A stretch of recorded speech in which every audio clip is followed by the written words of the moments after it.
Hello there, in this video I will show you how to change camera storage to SD card in Samsung phone. So let's get started.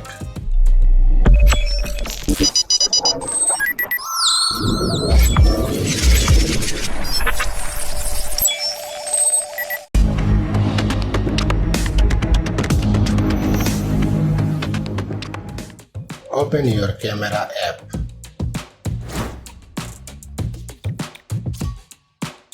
Tap on the gear icon. Find out storage location.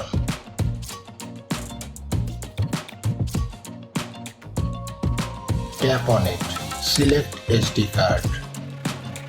Now take a picture or record a video.